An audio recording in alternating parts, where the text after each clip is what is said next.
हज़रात, अल्हम्दुलिल्लाह मरकज़ी जमीयत अहले हदीस ज़िला सियालकोट का मीडिया एडवाइज़र होने की हैसियत से हम इस बात का मुतालबा करते हैं हुकूमत पाकिस्तान से कि कश्मीर जो पाकिस्तान की शाहरग है और पाकिस्तानी अवाम अल्हम्दुलिल्लाह कश्मीरियों से मोहब्बत रखती है, उनकी आज़ादी के लिए जंग जारी है और हुकूमत पाकिस्तान के जो इक़दामात हैं वो काबिल तहसीन है।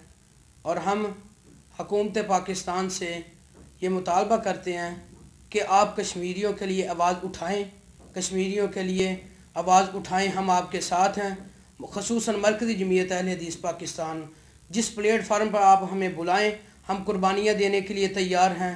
हम कश्मीरियों के लिए अपना खून पेश करने के लिए तैयार हैं। हम कुर्बानियाँ देने से कभी दरेग नहीं करेंगे और इंशाअल्लाह उनकी कश्मीरियों की आज़ादी तक हम मरकज़ी जमीयत अहले हदीस हुकूमत पाकिस्तान के साथ हैं और अल्हम्दुलिल्लाह साथ रहेंगे। आखिर दवाया।